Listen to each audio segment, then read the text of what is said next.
Amen. మరి సహోదరులందరూ ఎలా ఉన్నారు? మరి సంతోషంగా, ఆనందంగా ఉన్నారా? మీరందరూ సంతోషంగా, ఆనందంగా ఉన్నారని నమ్ముచున్నాను. దేవుడు మనల్ని సజీవ లెక్కలో ఉంచుకొని, ఆయన సన్నిధిలోనికి నడిపించి, ఆయన ఆత్మతోనూ, సత్యంతోనూ ఆరాధించుకొనడానికి ఇచ్చిన గొప్ప ధన్యత, భాగ్యమును బట్టి దేవునికి కృతజ్ఞతాస్తుతులు, స్తోత్రములు చెల్లించాలి.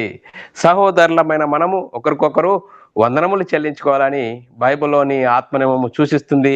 దాన్ని మనము అర్థం చేసుకుంటూ, అనుసరిస్తూ ముందుకు సాగుదాము. ప్రియులారా, మరి ఈరోజు సంఘంగాను, సమాజంగా కూడుకున్న మనము మరి చాలా సంతోషంగా, ఆనందంగా ఉన్నదా?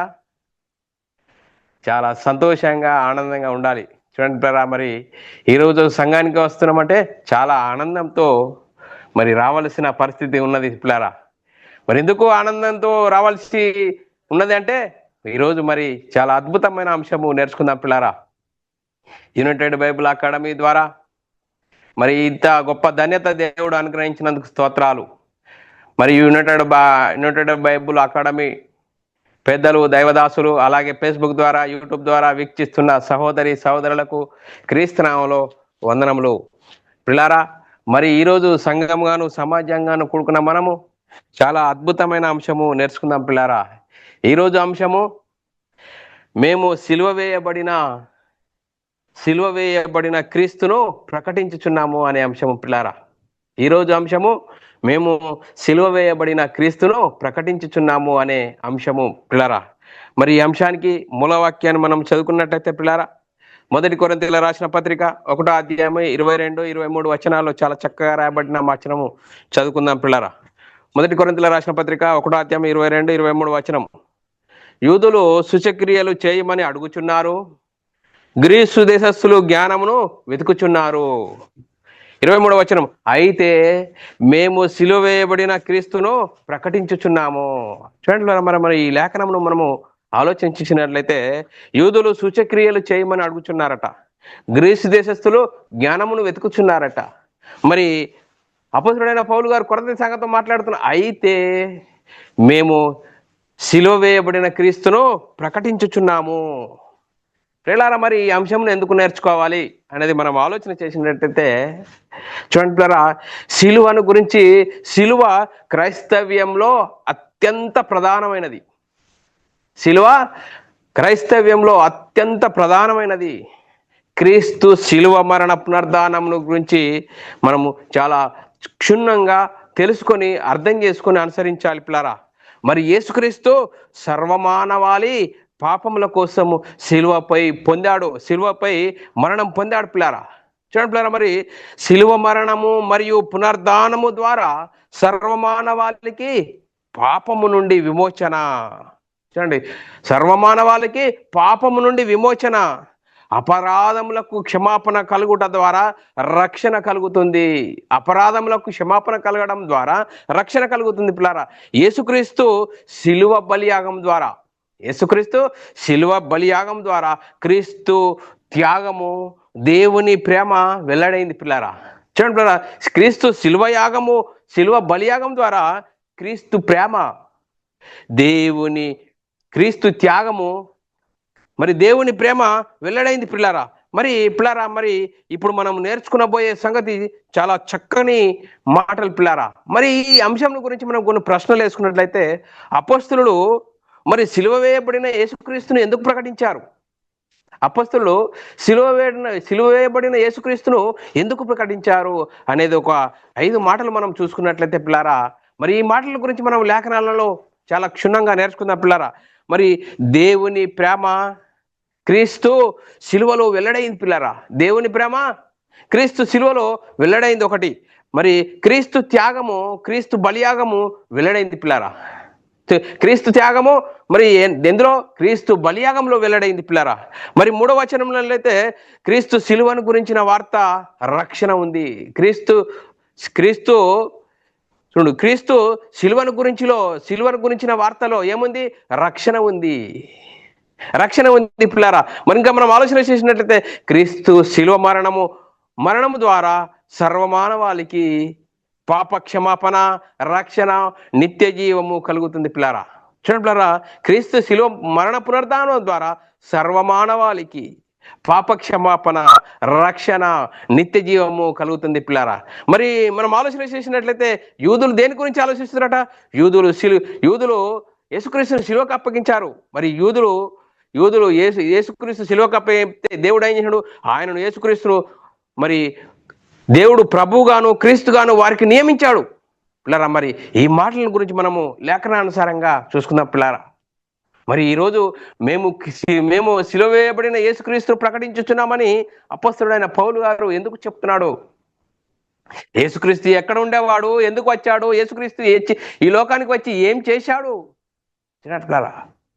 మనం చాలా ఇలాంటి అంశంను క్షుణ్ణంగా నేర్చుకొని అర్థం చేసుకున్నప్పుడు క్రీస్తు ఎంత గొప్ప భాగ్యం మనకు అనుగ్రహించాడు, క్రీస్తు మహిమను ధరించుకున్న మనకు ఎంత ఆనందంగా ఉండాలి, ఎంత ఆనందంతో సంఘానికి రావాలి పిల్లల.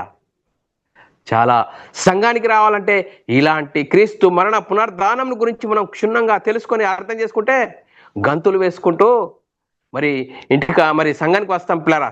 పిల్లలు స్కూల్ అయిపోగానే ఇంటికి ఎలా వస్తారండి? చాలా సంతోషంగా వస్తారు. అలాగనే మనము యేసుక్రీస్తు శిలువలో బలియాగం ద్వారా మనకు కలిగింది ఏంది? రక్షణ, నిత్య జీవం, పరలోక ప్రాప్తి.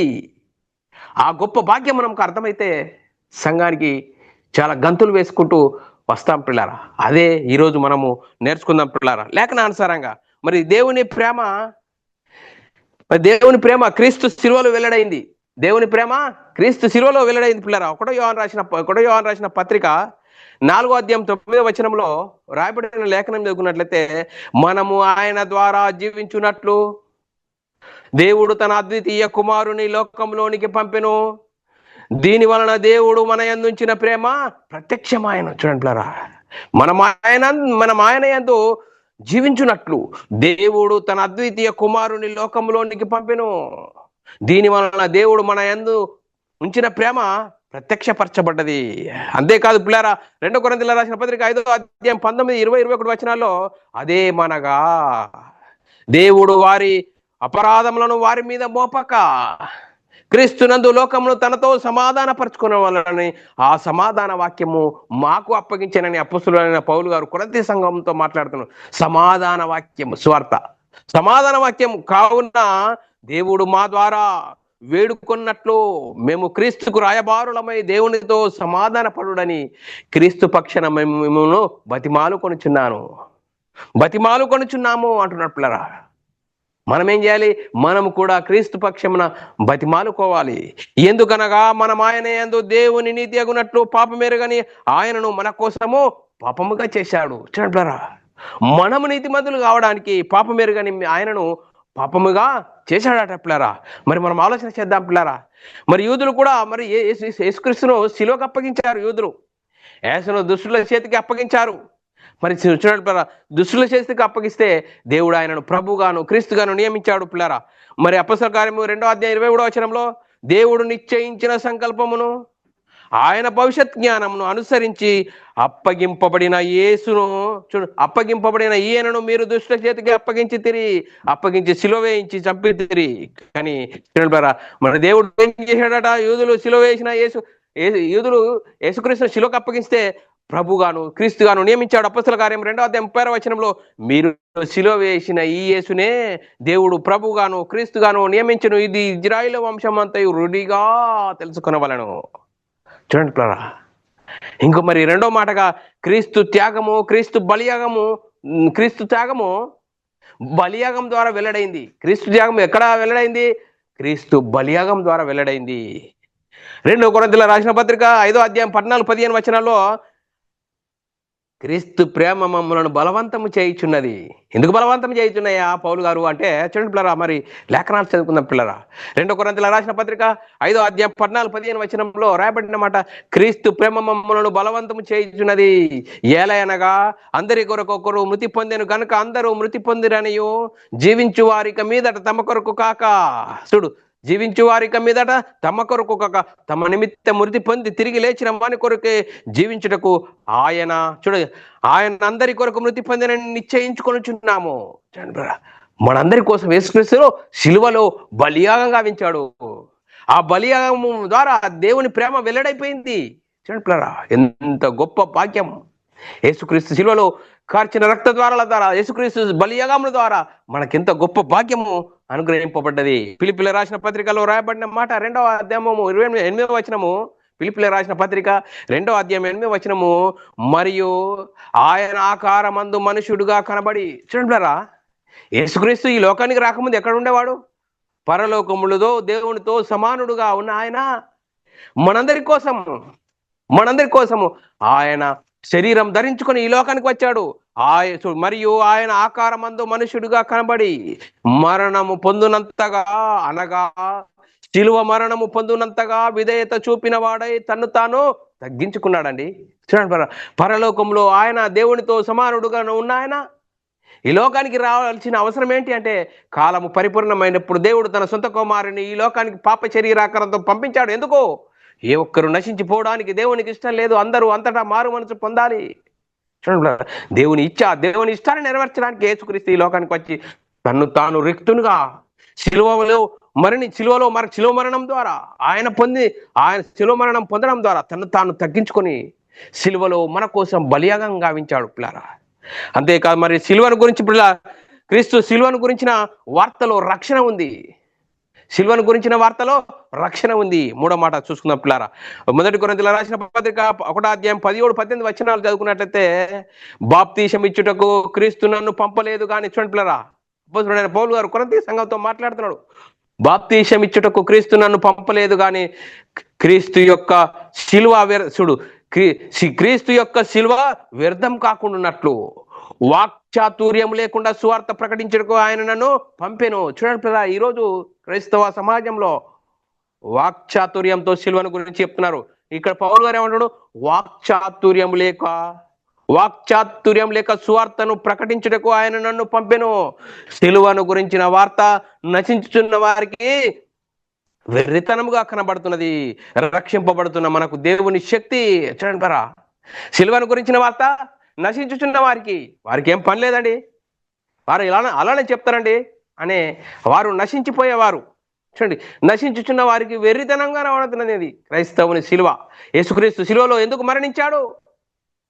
గొప్ప భాగ్యం మనకు అనుగ్రహించడానికి యేసుక్రీస్తు శిలువ యాగం పొందాడు. శిలువలో గొప్ప రక్షణని తీసుకొని వచ్చాడు. అది వారికి అర్థం కావట్లేదు. నశించుచున్న వారికి వెర్రితనంగా కనబడుతున్నది. రక్షింపబడుచున్న మనకు దేవుని శక్తి. చూడండి పిల్లరా, దేవుని శక్తి. చూడండి పిల్లరా, మనం ఆలోచన చేద్దాం పిల్లరా. ఇంకా మరి యేసుక్రీస్తు శిలువలో మరి శిలువ మరణం ద్వారా మనకు ఒక గొప్ప భాగ్యాన్ని కలిగింది పిల్లరా. శిలువ వేయబడిన యేసుకుని తప్ప మరి దేనిని మీ మధ్య నేను ఎరగకుందును. అపోస్తలుడైన పౌలు గారు ఏమంటాడు? 1 కొరింథీయుల రాసిన పత్రిక 2వ అధ్యాయం 2వ వచనంలో, నేను యేసుక్రీస్తును అనగా. చూడండి, పౌలు చాలా స్పష్టంగా చెప్పాడు, నేను యేసుక్రీస్తును అనగా శిలువ వేయబడిన యేసుక్రీస్తును తప్ప మరి దేనిని మీ మధ్య నేను ఎరగకుందునని నిశ్చయించుకుంటుని. చూడండి, యేసుక్రీస్తు శిలువ మరణ పునరుద్ధానం గురించి అపోస్తలుడైన పౌలు గారు చాలా స్పష్టంగా సువార్తలలో చెప్పాడు పిల్ల. యేసుక్రీస్తు ఎవరు, ఎందుకు వచ్చాడు, ఏం చేశాడు, ఆయన చేసిన బలియాగం ద్వారా మనకు గొప్ప రక్షణ, నిత్య జీవం, పరలోక ప్రాప్తి. చూడండి, అయితే మేము శిలువ వేయబడిన యేసుక్రీస్తునే ప్రకటించుచున్నాము. ఎందుకు ప్రకటిస్తున్నావు?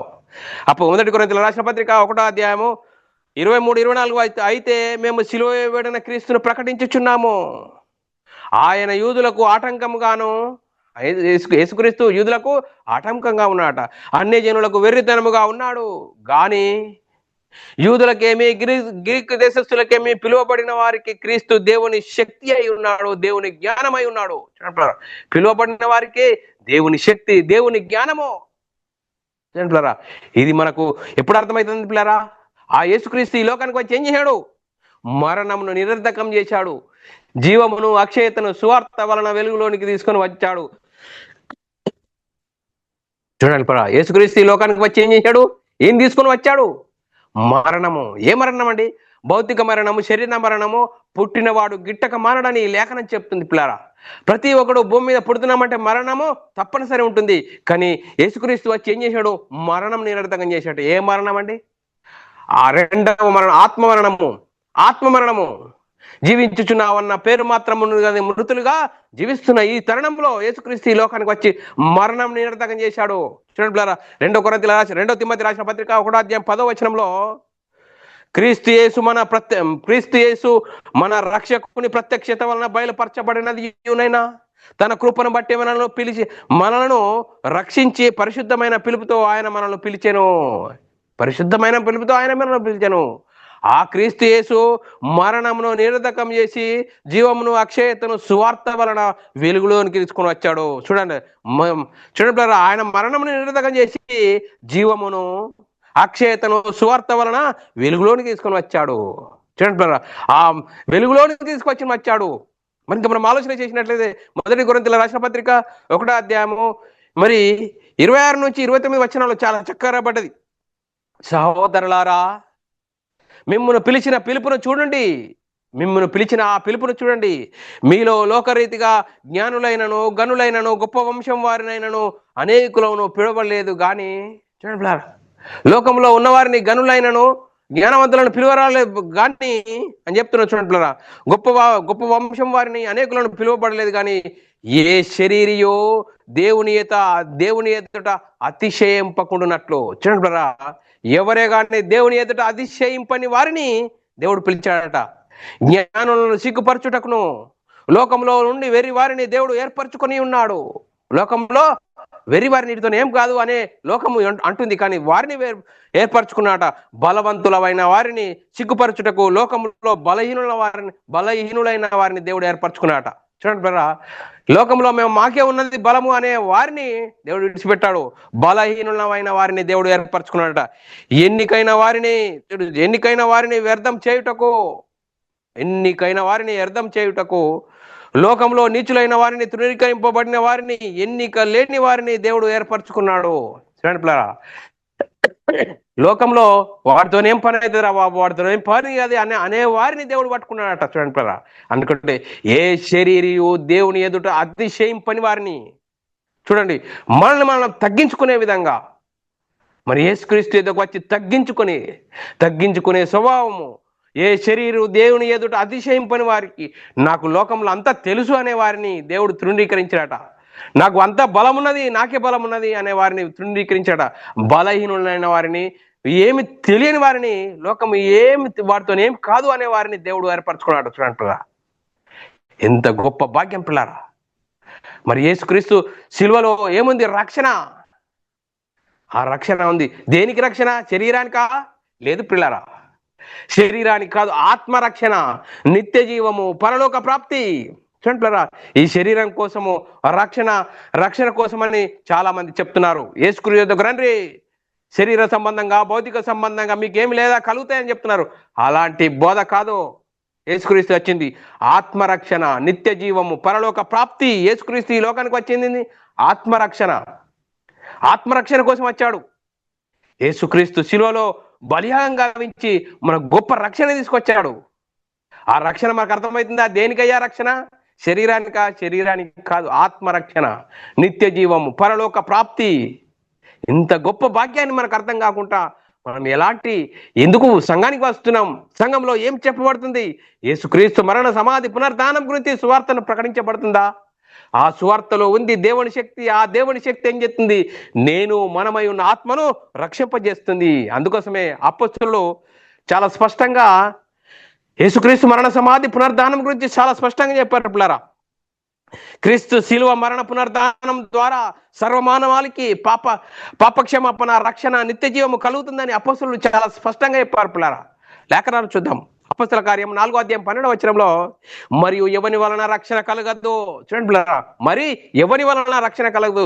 ఈ నామముననే మనము రక్షణ పొందవలను గాని ఆకాశం క్రింద మనుషులలో ఇయ్యబడిన మరి ఏ నామమున రక్షణ పొందలేమని చెప్పుకుంటున్నా. ఎక్కడండి? ఆకాశం కింద మనుషులలో ఇయ్యబడిన మరి ఏ నామమున రక్షణ లేదు, యేసుక్రీస్తు నామంలోనే రక్షణ ఉంది అని చాలా అపొస్తలులు గంట పదంగా చెప్పారు పిల్లరా. ఎందుకంటే వారికి అర్థమైంది, వారి జీవితాలు మార్పు పొందాయి. వారు అర్థమైంది, అయ్యా యేసుక్రీస్తు నమ్ముకుంటే నిత్య జీవము, పరలోక ప్రాప్తి, ఆత్మ రక్షణ, నిత్య జీవము అని సువార్తను ప్రకటించారు పిల్లరా. అంతేకాదు మరి చూడండి బ్రదరా, తన శిలువ వలన ఆ ద్వేషమును సంహరించి యేసుక్రీస్తు శిలువలో ఎందుకు మరణించాడు చూడండి బ్రదరా. ఒకనాడు దేవుని ప్రజలైన ఇజ్రాయేలును మరి ధర్మశాస్త్రం ఏం చేసింది? మీరు దేవుడు కలిగిన వారు, మీరు దేవుడు లేని వారు, అన్ని జనులు దేవుడు కలిగిన వారు అని ధర్మశాస్త్రం ఏం చేసిందంటే ద్వేషమును నింపింది. ఆ ద్వేషమును ఏం చేసినాడు? యేసుక్రీస్తు వచ్చి ఆ శిలువలో ఆ ద్వేషాన్ని సంహరించాడు. ఎఫెసీయులకు రాసిన పత్రిక 2వ అధ్యాయం 16వ వచనంలో తన శిలువ వలన ఆ ద్వేషమును, ఏ దేశం అండి? ధర్మశాస్త్రం వచ్చింది. ధర్మశాస్త్రం ఏం చెప్తుంది? మీరు అన్ని జనులు, మీరు దేవుడు కలిగిన ప్రజలు అనే ఒక ద్వేషాన్ని నింపింది. ఆ ద్వేషాన్ని యేసుక్రీస్తు వచ్చేసిండు. యేసుక్రీస్తు శిలువలో మరణించాడు. మరణించడం ద్వారా ఆ ద్వేషం సంహరించాడట. తన శిలువ వలన ఆ ద్వేషను సంహరించి దాని ద్వారా వీరిద్దరిని ఏక శరీరముగా చేసి దేవునితో సమాధాన పడవలని ఇలాగూ చేసిన కనుక ఆయనే మనకు సమాధానకారకుడు. చూడండి, ఆయనే మనకు సమాధానకారకుడు. ఆయన శిలువ రక్తం చేత సంధి చేశాడటండి. కొలసీలకు రాసిన పత్రిక 1వ అధ్యాయం 20వ వచనంలో ఆయన శిలువ రక్తం చేత సంధి చేసి ఆయన ద్వారా సమస్తమును, అవి భూలోకమందున్నవైనను పరలోకమందున్నవైనను, వాటినన్నిటినీ ఆయన ద్వారా తనతో సమాధాన పరచుకునవలని తండ్రి అభిష్టమాయను. చూడండి, పరలోకంలో ఉన్నవారిని, భూలోకంలో ఉన్నవారిని మరి యేసుక్రీస్తు ద్వారానే దేవునితో సమాధాన పరచుకోవాలని తండ్రి అభిష్టము, దేవుని ఇష్టం కాబట్టే యేసుక్రీస్తు ఈ లోకానికి వచ్చాడు. యేసుక్రీస్తు ఈ లోకానికి వచ్చి ఏం చేశాడు? శిలువ యాగము, శిలువ బలియాగం గావించాడు. చూడండి, యేసుక్రీస్తు మరణించాడు, సమాధి చేపట్టాడు, 3వ రోజున తిరిగి లేచాడు. చూడండి, దేవుడు వ్రాత రూపకమైన ఆజ్ఞలు గల ధర్మశాస్త్రంను చూడండి మన మీద రుణముగా ఉన్న దాన్ని కొట్టివేశాడు. కొలసీలకు రాసిన పత్రిక 2వ అధ్యాయం 14వ వచనంలో దేవుడు వ్రాత రూపకమైన ఆజ్ఞల వలన మన మీద రుణముగాను మనకు విరోధముగా ఉండిన పత్రమును మేకులతో సిలువకు కొట్టి దాని మీద చేవ్రాతను తుడిచివేసి మనకు అడ్డము లేకుండా దానిని ఎత్తి వేసి మన అపరాధములన్నిటినీ క్షమించాడు. చూడండి, మన అపరాధములన్నింటినీ క్షమించాడు. యేసుక్రీస్తు లోకానికి వచ్చి చేశాడు. ఆయన శిలువలో కార్చిన రక్త ద్వారాల ద్వారా ఆయన శిలువలో మనందరి కోసం మరణించాడు. ఎన్నో మరి అవమానాలు, ఎన్నో ఇరుకులు, ఎన్నో దెబ్బలు పడి చూడండి యేసుక్రీస్తు శిలువలో మనందరి కోసము మరి ఆయన కార్చిన రక్త ద్వారాల ద్వారా యేసుక్రీస్తు మనందరి కోసము మనందరినీ పరలోకంలో ఉన్న కన్న తండ్రి యొద్దకు తీసుకెళ్ళడానికి ఆయన శిలువలో బలియాగం గావించాడు, మరణించాడు, సమాధి చేయబడ్డాడు, 3వ రోజున తిరిగి లేచాడు. గొప్ప భాగ్యాన్ని మనకు అనుగ్రహిస్తే ఆ భాగ్యం మనకు అర్థమవుతుందా? చూడండి, ఆ భాగ్యం మనకు అర్థమవుతుందా? ఆ భాగ్యం మనకు అర్థమైతే క్రీస్తు శిలువ ద్వారా మన బాధ్యత ఏంటి? చూడండి, యేసుక్రీస్తు ద్వారా, యేసుక్రీస్తు శిలువ మరణము పునరుద్ధానం ద్వారా మనము ఆ రక్షణ పొందుకున్న మన బాధ్యత ఏంటి? ఆ గొప్ప భాగ్యాన్ని అనేకులకు పంచాలి. మరి పంచుతున్నావా? సంఘానికి వస్తున్నావా? సంఘానికి వచ్చి వాక్యం వింటున్నావా? ఏం విన్నావు? యేసుక్రీస్తుని నమ్ముకుంటే నీకేంటి లాభమో? శరీర సంబంధమైన లాభమా? ఆత్మ సంబంధమైన లాభమా? ఆత్మరక్షణ అండి, నిత్య జీవం అండి, పరలోక ప్రాప్తి అండి, దేవుని ఇంటి వారమండి, పరలోకానికి వారసులమండి యేసుక్రీస్తు నమ్ముకుంటే. చూడండి, మరి మన బాధ్యత ఏంటి? మనం పొందుకున్న ఆ మహిమను, క్రీస్తు మహిమను అనేకులకు పంచాలి. అందరూ ఆ రక్షణ లేక నిత్య నరకానికి జోగాడే భయంకరమైన పరిస్థితిలో ఉన్నారు. బతిమాలుకోవాలి, అయ్యా యేసుక్రీస్తు నమ్ముకోండి, యేసుక్రీస్తు నమ్ముకుంటే నిత్య జీవం, పరలోక ప్రాప్తి, ఆత్మరక్షణ, నిత్య జీవము. చూడండి, మరి ఈ లోక రక్షణ కాదు, శరీర రక్షణ కాదు, శరీర రక్షణ కాదు. చూడండి, మరి 1 కొరింథీయులకు రాసిన పత్రిక 15వ అధ్యాయం 19వ వచనంలో ఈ లోక విషయంలో క్రీస్తునందు నిరీక్షించిన మనుషులందరికంటే దౌర్భాగ్యులైతారని లేఖనం చెప్తుంది. లోక సంబంధమైన, శరీర సంబంధమైన దానికి రక్షణ కాదు, ఆత్మరక్షణ, నిత్య జీవం, పరలోక ప్రాప్తి. ఆ ప్రాప్తిని గురించి మనము ఆ సువార్తను గురించి ప్రకటించే బాధ్యత మనకున్నది. అందుకోసమే ఫిలిప్పీయులకు రాసిన పత్రిక 1వ అధ్యాయం 19వ వచనంలో మరియు నేను ఏ విషయంలోనూ సిగ్గుపడక, అపొస్తలుడైన పౌలు గారు, మరియు నేను ఏ విషయంలో సిగ్గుపడక ఎప్పటి వల్లే ఇప్పుడు పూర్ణ ధైర్యంతో బోధించుట వలనను నా బ్రతుకు మూలంగానైనను సావు మూలంగానైనను సరే మరి క్రీస్తును నా శరీరమందు గణపరచబడుచున్నాడు. చూడండి, అపొస్తలుడైన పౌలు గారు యేసుక్రీస్తు విషయంలో నేను సిగ్గుపడక ఎప్పటి వల్ల ఎప్పుడును పూర్ణ ధైర్యంతో బోధించడం వలనను నా బ్రతుకు మూలంగానైనను సరే చావు మూలంగానైనను సరే క్రీస్తు నా శరీరమందు గణపరచబడుచున్నాడు. నా మట్టుకైతే బ్రతుకుట క్రీస్తే, చావైతే లాభం అన్నాడు అపొస్తలుడైన పౌలు గారు. చూడండి, బ్రతుకుట క్రీస్తే, చావైతే లాభము. చూడండి బ్రదరా, 24 వచ్చిన కొలస్సీయులకు రాసిన పత్రిక 1:24 ఇప్పుడు మీ కొరకు నేను అనుభవించుచున్న శ్రమలయందు సంతోషించుచు. నేను ఇప్పుడు శ్రమలు అనుభవిస్తున్నాను. ఎందుకు? సువార్త ప్రకటిస్తున్నాడే. సువార్త ద్వారా నాకు ఎన్నో శ్రమలు వస్తున్నాయి. ఆ సువార్త శ్రమలయందు సంతోషించుచున్నాను. సంతోషించుచు సంఘము అను ఆయన శరీరం కొరకు క్రీస్తు పడిన పాటల్లో కొదువైన వాటి యందు నా వంతు నా శరీరం అందు సంపూర్ణం చేయుచున్నాను. యేసుక్రీస్తు పడిన పాటలో కొదువైన వాటి ఉన్నాయి. ఆ కొదువైన వాటి యందు నా వంతు నా శరీరం అందు నేను సంపూర్ణం చేయుచున్నాను. మరి మన వంతు వచ్చింది పిల్లారా, మనం ఏం చేస్తున్నాం? మనం సంపూర్ణం చేయవలసిన బాధ్యత మనకున్నది కదా. అందుకోసమే యేసుక్రీస్తు మరణ సమాధి పునరుద్ధానం గురించి ప్రకటించవలసిన బాధ్యత మనకున్నది పిల్లారా. ఆ ప్రకటించే బాధ్యత, భాగ్యం మనకు అనుగ్రహించబడ్డది. అనుగ్రహించిన ఆ భాగ్యాన్ని అనేకులకు పంచుతున్నామా? మన జీవితం ఎలా ఉన్నది? ఎలాంటి పరిస్థితిలో ఉన్నాం మనం? చూడండి పిల్లరా, రోమీయులకు రాసిన పత్రిక 6:6 ఏమనగా మనమిక పాపమునకు దాసులము కాకుండాకు పాప శరీరాకారం నిరర్ధకమున్నట్టు మన ప్రాచీన స్వభావము ఆయనతో కూడా సిలువేయబడనని ఎరుగుదము. చూడండి పిల్లరా, మన ప్రాచీన స్వభావము ఎక్కడ సిలువేయబడాలి? బాప్తీసంలో. చూడండి, ప్రాచీన స్వభావము సిలువేయబడినని ఎరుగుదము. నేను క్రీస్తుతో కూడా సిలువేయబడి ఉన్నాను. అపొస్తలుడైన పౌలు గారు గలతీయులకు రాసిన పత్రిక 2:20 నేను క్రీస్తుతో కూడా సిలువేయబడి ఉన్నాను, ఇక నువ్వు జీవించువాడను నేను కాను, క్రీస్తే నా యందు జీవించుచున్నాడు. నేను ఇప్పుడు శరీరమందు జీవించుచున్న జీవితము నన్ను ప్రేమించి నా కొరకు తను తాను అప్పగించుకున్న దేవుని కుమారుని అందరి విశ్వాసం వల్లనే జీవించుచున్నాను. దేవుని కుమారుని అందరి విశ్వాసం వల్లనే జీవించుచున్నాను. అంతేకాదు, గలతీయులకు రాసిన పత్రిక 5:24 మరి క్రీస్తు యేసు సంబంధంలో శరీరము దాని ఇచ్చలతోనూ దురాశలతోనూ సిలువ వేయబడి ఉన్నారు. చూడండి, సిలువ వేసి ఉన్నాము. చూడండి కదా, సిలువ వేయబడాలి. ఎందుకో? పాత జీవితము పాప జీవితము ఎక్కడ?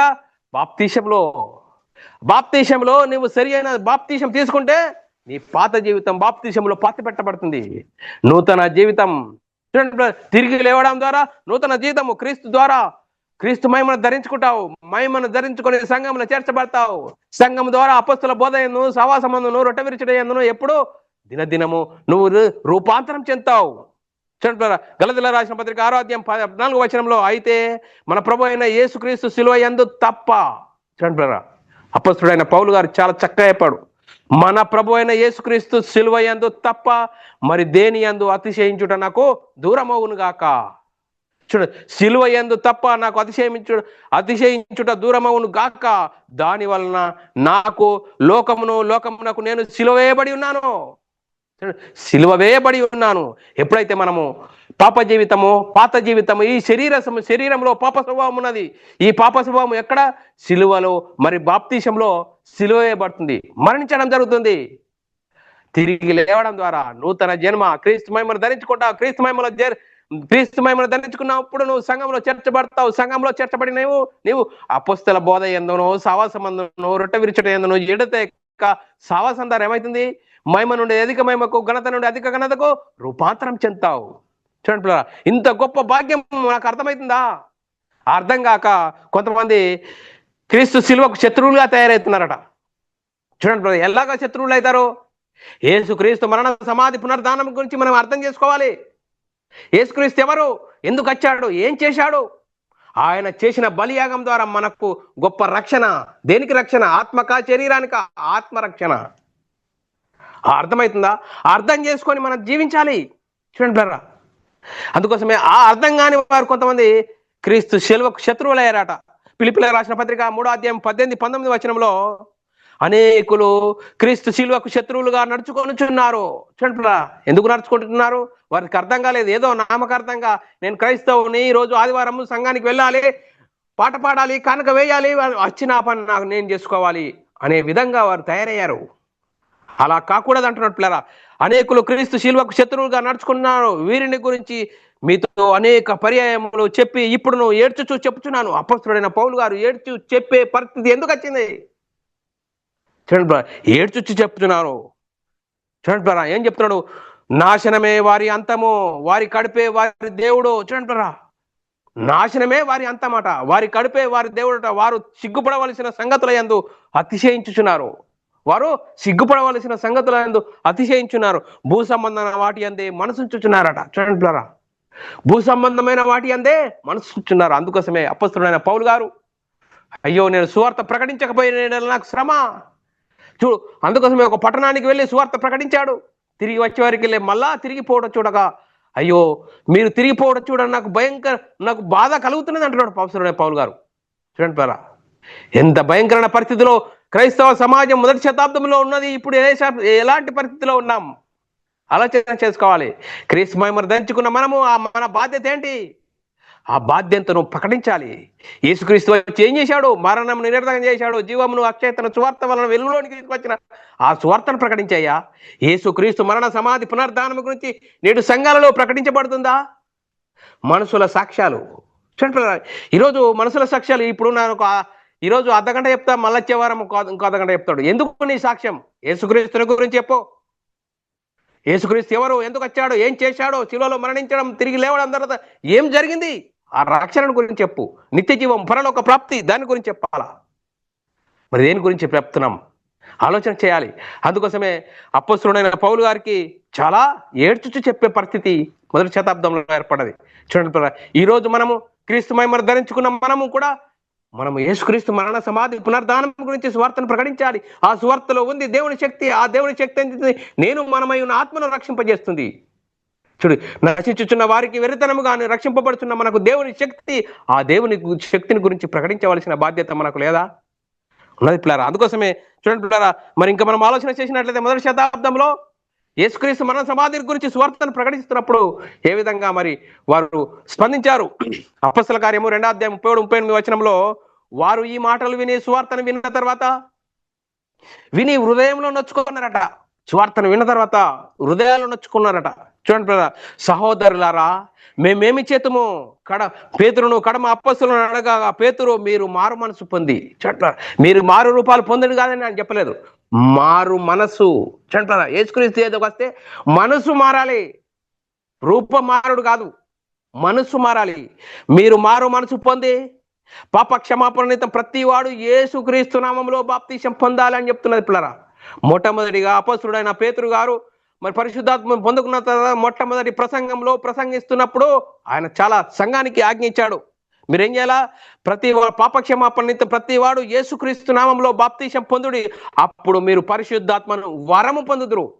వరము ఆదామవ్వలు పోగొట్టుకున్న ఆ దేవుని కుమారత్వము, ఆ దేవుని కుమారత్వంను మీరు తిరిగి యేసుక్రీస్తు నామంలో బాప్తిసం పొందుకుంటే అప్పుడు మీకు పరిశుద్ధాత్మను వరం పొందుకుంటాం. వరం పొందుకున్నాం కదా, దేవుని కుమారులము, దేవుని ఇంటి వారము, నీ మనోనేత్రాలు వెలిగింపబడతాయి. అప్పుడు క్రీస్తు మహిమను ధరించుకుంటావు. క్రీస్తు మహిమను ధరించుకుంటే సంఘంలో చేర్చబడతావు. సంఘంలో చేర్చబడిన తర్వాత అపొస్తల బోధ యందును సహవాసమందును రొట్టె విరుచుట యందును ఎడతేక నువ్వు సహవాసం కలిగి ఉంటావు. సహవాసం కలిగి ఉండడం ద్వారా మహిమ నుండి అధిక మహిమకు, ఘనత నుండి అధిక ఘనతకు ఎదుగుతావు. నువ్వు సువార్తను ప్రకటిస్తావు. యేసుక్రీస్తు నమ్ముకుంటే నిత్య జీవం, యేసుక్రీస్తు నమ్ముకుంటే నరకం అనేది ఉన్నది. నరకాన్ని తప్పించడానికి యేసుక్రీస్తు ఈ లోకానికి వచ్చాడు, మనందరి కోసం శిలువలో మరణించాడు. ఆయన శిలువలో ఖర్చిన రక్తధారల ద్వారా నేను పాపిని, నా పాపాల కోసం యేసుక్రీస్తు శిలువలో మరణించాడు, దేవుడు ఆయనను లేపాడని విశ్వసించి యేసుక్రీస్తు నామములో బాప్తిసం పొందడం ద్వారా నీ పాప జీవితము బాప్తిసంలో పాతిపెట్టబడుతుంది. తిరిగి లేవడం ద్వారా నూతన జన్మ, క్రీస్తు మహిమను ధరించుకుంటావు. అప్పుడు మనోనేత్రాలు వెలిగింపబడతాయి. ప్రకృతి నేత్రాలు ఇవి ఉన్నాయి, కానీ మనోనేత్రాలు అప్పుడు నీకు వెలిగించబడితే బైబిల్లోని ఆత్మ సంబంధమైన సంగతులు అర్థమవుతాయి. బైబిల్ అందరికీ అర్థం కాదు. బైబిల్ సిద్ధాంత ప్రకారంగా మనం తీసుకున్న బాప్తిసాలు సరి అయినవి అయితే అపొస్తలులు ఏ విధంగా వారి జీవితాల్లో మార్పు కలిగింది, వారు ఏం చెప్పారు, వారు యేసుక్రీస్తు మరణ సమాధి పునరుద్ధానం గురించి సువార్తను ప్రకటించారు. ఆకాశం కింద మనుషులలో ఇవ్వబడిన నామంలో ఏ నామంలో రక్షణ లేదు, యేసుక్రీస్తు నామంలో రక్షణ ఉందని అపొస్తలులు ఎందుకు చెప్పారు? చూడండి, అపొస్తలుడైన పౌలు గారు ఏడ్చుతూ చెప్తున్నాట. వారి కడిపే వారు చూడు ఈ లోక సంబంధమైన వాటి మీద వారు మనసు ఉంచుతున్నారు. వారి కడిపే వారి దేవుడట. చూడండి ఎంత భయంకరమైన పరిస్థితి. నాటి క్రైస్తవ సమాజం మొదటి శతాబ్దంలో ఉంది. ఇప్పుడు క్రైస్తవులు అని చెప్పబడుతున్న వారు అనేకులు దేన్ని ప్రకటిస్తున్నారు? దేన్ని ప్రకటించాలయ్యా? యేసుక్రీస్తు ఈ లోకానికి వచ్చి ఏం చేశాడు? అందుకోసమే అపొస్తలుడైన పౌలు గారు, మేము సిలువ వేయబడిన యేసుక్రీస్తును ప్రకటించుచున్నాము. మనమేం దేన్ని ప్రకటించాలి? మనం కూడా సిలువ వేయబడిన యేసుక్రీస్తుని గురించి ప్రకటించాలి. యేసుక్రీస్తు ఈ లోకానికి వచ్చాడు. ఎక్కడి నుంచి వచ్చాడు? దేవునితో సమానుడుగా ఆయన పరలోకం నుండి ఈ లోకం నుండి పాప శరీరాకారం ధరించుకొని ఆయన శరీరమందు మరి పాపమునకు శిక్ష విధించెను అని లేఖనాన్ని చెప్తున్నది పిల్లరా.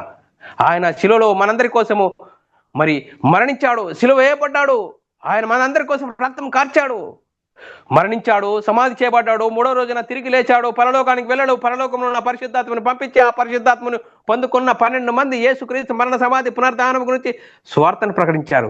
ఆ సువార్తలో ఉంది దేవుని శక్తి. ఆ దేవుని శక్తి ఏం చెప్తుంది? నేను మనమై ఉన్న ఆత్మరక్షణ, నిత్య జీవము, పరలోక ప్రాప్తి, దేవుని ఇంటి వారము, పరలోకానికి వారసులము.